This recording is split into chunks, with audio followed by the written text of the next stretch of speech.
Headline news most affecting Chilliwack this week. The Municipal Election Campaign is officially on as candidates are now starting to file their paperwork. Tow trucks are waiting for the illegal parkers at Cultus Lake as the Labor Day weekend unfolds.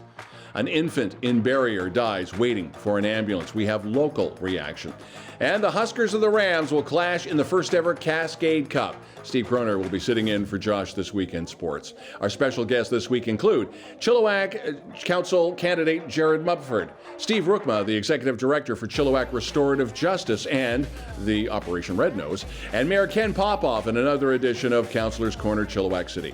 All right, Chilliwack, let's get started. And our top story. This was a busy week for the fall election campaign as candidates are now en masse making their declarations.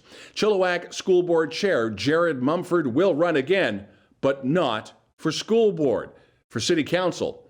In case you missed it, Mumford made his declaration on chillTV earlier this week. Here's a clip from that interview. I've decided to run for City Council in the upcoming election, so I will no longer be the board chair. Why council? It's a jump?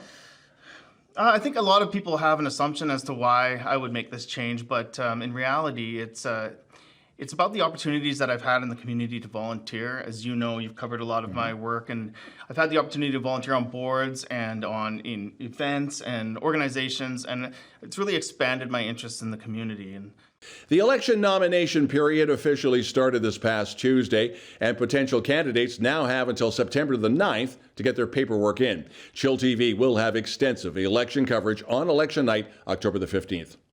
Another local candidate who filed this week in Chilliwack for City Councillor is Bud Mercer. In 2018, he ran on a law and order campaign and finished third in the overall vote. Now, if elected, this would be Mercer's second term.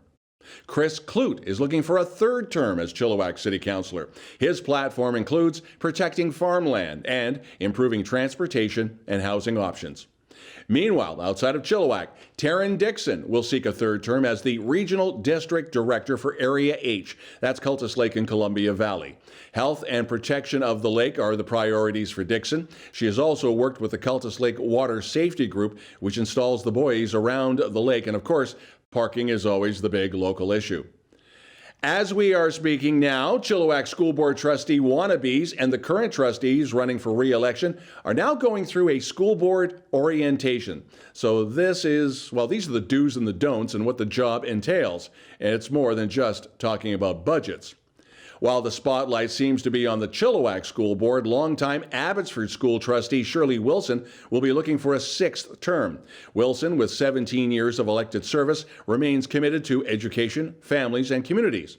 And after 13 years as a trustee, Corky Neufeld will try for his fifth term.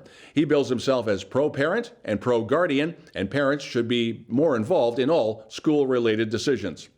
And then, who's going to be the next mayor of Abbotsford to replace the outgoing Henry Braun? Well, it won't be Patricia Ross. Abbotsford's longest-serving city councillor is looking for her 10th term for the October 15th election. Now, there were rumblings that she was going to go after the vacant mayor's chair, but she will stay on council if the voters decide. In her platform, she states she will be focusing on sustainability.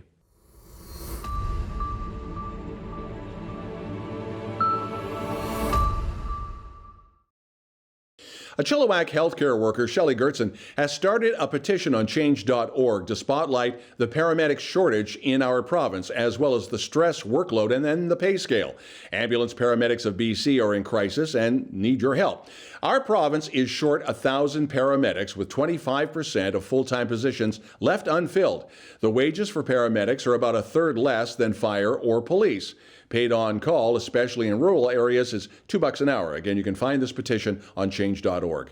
Following a return to the bargaining table, the BCGEU, the Public Service Bargaining Committee, has stood down their job action with the BC Public Service at work sites, and this as a sign of good faith. The union's overtime ban has ended and effective immediately. Preparations to stand down picket lines are now up at BC Liquor Distribution Branch locations. So this affected the stocking of BC liquor stores and cannabis stores, and they should all be fully stocked by now. Parking issues at Cultus Lake have always been a pain, and the FVRD will clamp down over the Labor Day long weekend. If you are parked along Columbia Valley Highway in defiance of those traffic cones, you will be towed. More info on where to park is on the social media for both Cultus Lake and the FVRD. Sacred, spiritual, and ceremonial heritage sites on Crown lands within Stalo Nation territory now have legal recognition and protection through a landmark pilot agreement. Now, this act automatically protects heritage sites that contain artifacts, feature materials, and other physical evidence of human habitation or use that predate or likely to predate the year of 1846.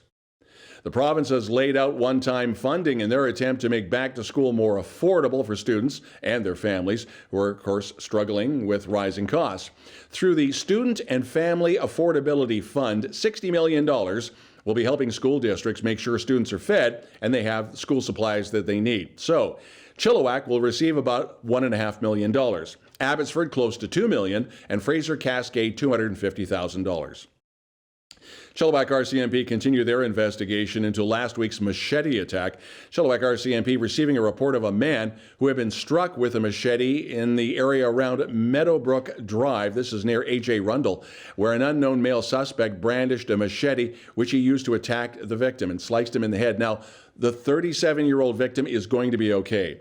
The parties involved are not known to each other. The victim indicates that this was simply an unprovoked attack.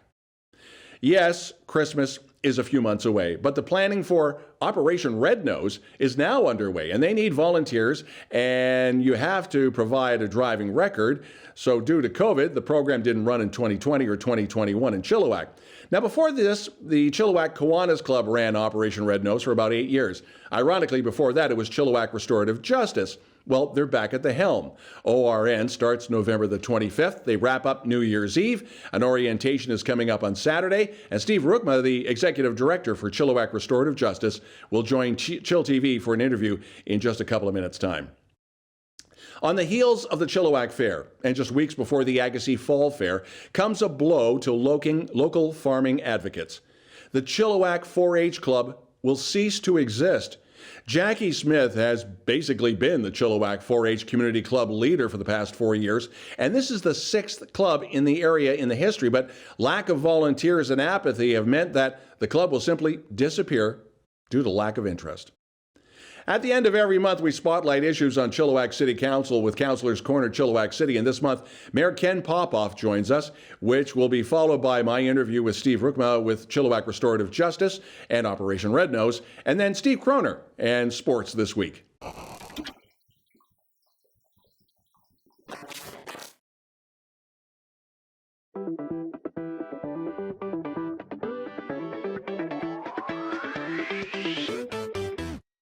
ChillTV's News of the Week continues with another edition of Councillor's Corner, Chilliwack City, with the Mayor, Ken Popove. A ton of stuff to go over. We'll get to the election stuff in a minute. Climate Action Plan, recently adopted by Council, and it's fairly intricate and fairly, there's a few pages to this. A lot of moving pieces, and thanks for having me, Don. Yeah, you're welcome. Yeah, we've split it in two different strategies, a corporate strategy and a community strategy. On the corporate side, you know, of course, we have a big fleet, and we are looking into the future to electrifying most of it, what we can. You know, your 5-ton trucks, you're not going to be able to do that because I don't think that technology is readily available to us, but the rest of the fleet will. All our buildings are new construction at City Hall is leaning that way as well. On the community side, you know, folks should, you know, like if they're changing out the furnaces, maybe look at a heat pump situation that gives you air conditioning in the summer and gives you heat in the winter. It's you know, it's better for the environment, obviously. It's, you know, for the carbon footprint, it actually adds to that. As a city as well, we've embarked on changing a lot of our street lights to LED. They take less power, they last longer. We will be rewarded in the future with that. We planted thousands of trees, and we always encourage folks to do the same. It retains the water, it's good for the environment, and they look good. So, Traffic, we were talking off air about Yarrow Central Road, and I know you've been getting your fair share of emails and such. So is this coming week that's it, or we have more work to do with that culvert? well, this color hair doesn't come naturally. It's yeah, I'm just joking. Yeah. You know, with Vetter Road, taking so long to finish, and that's just about there. I think there's just a bit of line painting they have to do. But yeah, in Yarrow, a culvert needed to be changed. Yep. That runs through Yarrow, Stewart Creek, and it has to be done in a fish window, if you will. And that's why it's being done right now. I anticipated some emails, and it's come to You got them? fruition. Yeah. Yeah, I got them. I think the total closure was this morning, I Yeah. believe. Yeah, so that's okay. So it'll be passable, but expect some delays, and I'm sorry for that. But we had a certain window to work in, and that's when the work is getting done, and it needed to be done. Absolutely. There's some other paving issues, Nowell and Yale, and then Williams is still to come? Yeah, we are going to be putting in some storm drains. We're going to put bigger drains in along that whole stretch of Williams, and then that'll be all resurfaced, as well as the intersection of Yale and Williams. I drive that a few times a day, and it's just been a thorn in my side because it's all bumpy and it's whatever. But yeah, the section from just past that on Yale up to now is nice. It's been on the books for a while, and I'm glad they knocked it off and looks good. Street Creek Trail Bridge on the Vetter Rotary Trail, is that pretty much rebuilt? That's been rebuilt, open to the public. Kudos to our operations staff. They did a wonderful job. They built it back better, like they always do. Looks good. I've had kudos with that, so that's a good thing. So I do get a mixture of good with the bad, and that was a good. So yeah, happy to get that. Citywide garage sale, that is coming up, so I would assume the city website is going to be full of places to check out. That is such a well-received, attended event. I'm not a garage sailor, but holy cow, people just get out there and they do their stuff. One man's junk is another man's treasure, and I keep things out of the landfill too, so it's a good thing. So I believe it's September 23rd, I think is the day if you go on the city. September 24th, yeah. Oh, 24th, sorry, that's Saturday. Hunter City website and for more information, but we will publish your address to get people coming your way. Long weekend reminders, obviously, we've mentioned Cultus Lake with their parking, but also, and we were talking about RCMP a couple of days ago, strongly worded suggestion that learn to slow down in school zones now because the tickets for real start coming flying. Will be flying by Tuesday. Yeah, and those bright red lights on those big yellow buses, they mean something. Yeah. They mean to stop. And I'm glad you brought that up, Don. That's something that we will be, talking about, for the next week. Obviously, I'm sure the RCMP, as you said, are on it, and they will be watching. So just slow down, guys. That's all you got to do is slow down in school zones, and it'll all be good.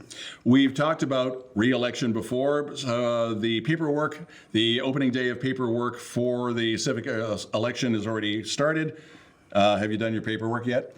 It's pretty much done, and I plan on filing officially next Tuesday, the 6th. Yeah, so just to make it official that I am running for another term I almost said council. I was mayor. You did council twice. Yeah, I did council twice. Yeah. Again, a big thank you for dropping by. No, I appreciate you having me. It's always fun to sit and talk to you guys. Mayor Ken Popove on Councillor's Corner, Chilliwack City, and you're watching chillTV's News of the Week.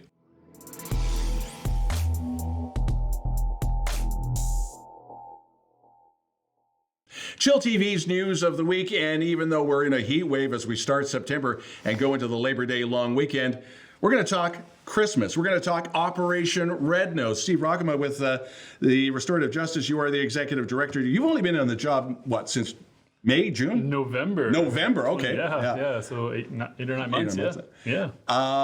It's been a while since your organization had Operation Red Nose, and then we had 2 years of nothing. So are you basically starting from scratch again? In some ways, we are. Thanks for having me, by the way, Don. Appreciate it. So yeah, it has been on for 2 years for obvious reasons. Before that, Kiwanis Club hosted it for 8 years, and before that, Restorative Justice did it for 8 years. So Kiwanis Club has been amazing in the transition.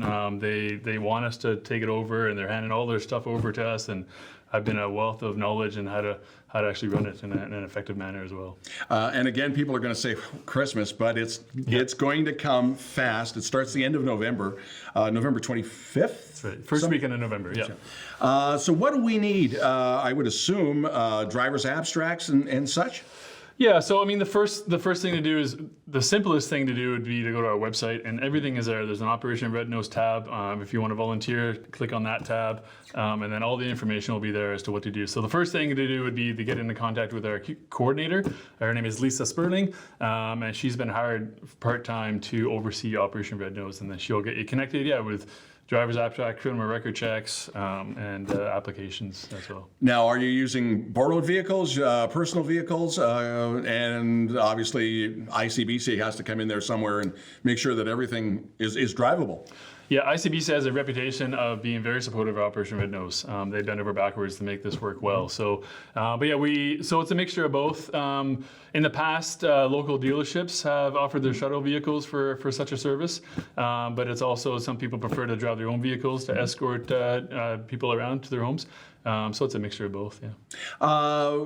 The other thing with Operation Red Nose is we've been mentioning it now for a couple of weeks. How is the initial push? Are people thinking, hey, yeah, we can use you guys again? We almost forgot about you, but not quite. It's true. People are like, oh yeah, Operation Red Nose. But a lot of them are happy to hear that we're hosting it because they remember 12 years ago when we did it as well. So, yeah, they're thankful to have such a service in Chilliwack because they know it's needed to keep the streets safe.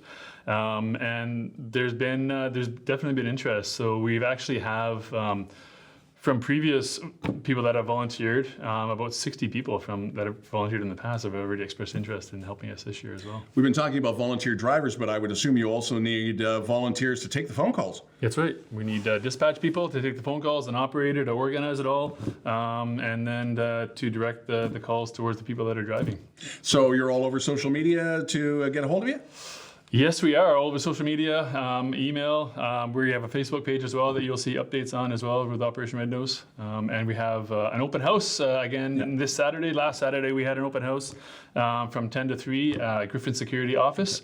And then this Saturday again we're having another open house for those that are interested just in, okay, what's it mean to volunteer with Operation Red Nose? And Lisa will be there to walk you through the steps. Steve Roukema with the Executive Director of Restorative Justice. Can't believe we're talking Christmas already, but thanks again for coming in. Right. Thanks for having me. And you're watching chillTV's News of the Week.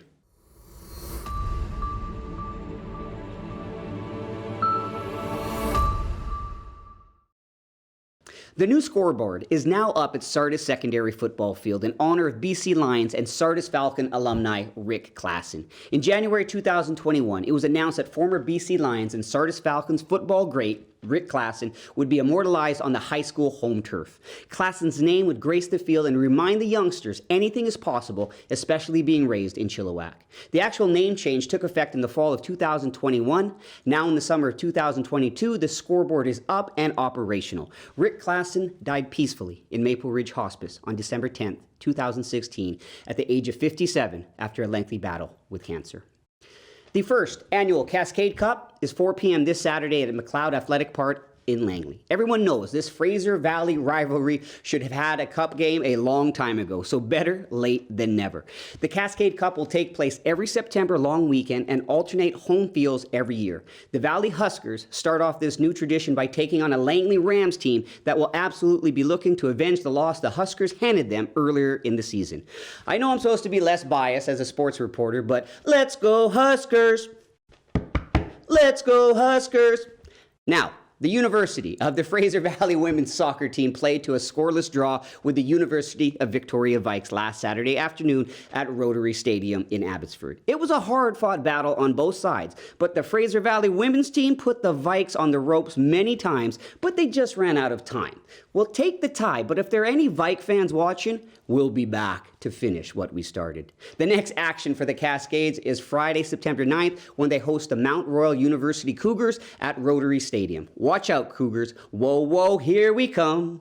Now wears the C. The Chilliwack Chiefs named Abram Weeb as captain for the 2022-23 BCHL season. This kid is the real deal Holyfield and comes out of our very own province from Mission, BC. Captain Weeb will serve as the 33rd captain in team history. The Chiefs' first exhibition game will be on Wednesday, September 7th at the Hope and District Recreation Center against the Merritt Sentinels. Puck drop is at 6 o'clock. Go support the boys if you can. They support the WAC, so let's start early on supporting them this season. Chilliwack Impact Fast Pitch Rep Tryouts for Supermite. Well, that was a mouthful. Also known as Girls Born 2012-2013 are welcome to come out and try out for the team. Tryouts are being held over 2 days at Townsend Park, September 11th and 17th. It'll be a lot of fun, and why not? Who knows, your kids or grandkids or nieces and nephews just might love it. The Chilliwack Impact has all the information on its Facebook page. The NWO Roller Derby Rookie Scrimmage is Sunday, September 18th. Did you hear what I just said, everyone? Flippin' roller derby in Chilliwack. Bring it, buckle up, and let's watch some roller derbying. And guess what? It's at the Landing Sports Center, and it is open to the public, and the scrimmage starts at 4:30 p.m. If you would like to learn to roller derby, because why not? It's like curling with all the yelling, but with the physicality that curling is missing. I'm just saying. If you would like to learn how to roller derby on September 7th at 6:45 p.m. and on September 11th at 10:15, you can learn to roller derby at the Landing Sports Center. You can find more info and the schedule at their Facebook page at NWO Roller Derby. And after the break, Don with the long weekend weather. Thanks a lot, Steve. chillTV weather, sunshine, and the highs of the upper 20s for the entire Labor Day long weekend. And a reminder that this Tuesday, the school zones kick back in. The RCMP wants you to practice slowing down now before you might get a ticket next week. If you'd like to participate in reporting news in Chilliwack and you have a story you think we should know about, you can always send us a note to news@chilltv.ca. We'd love to hear from you. That's the news this week. Have a great Labor Day long weekend. I'm Don Lehn.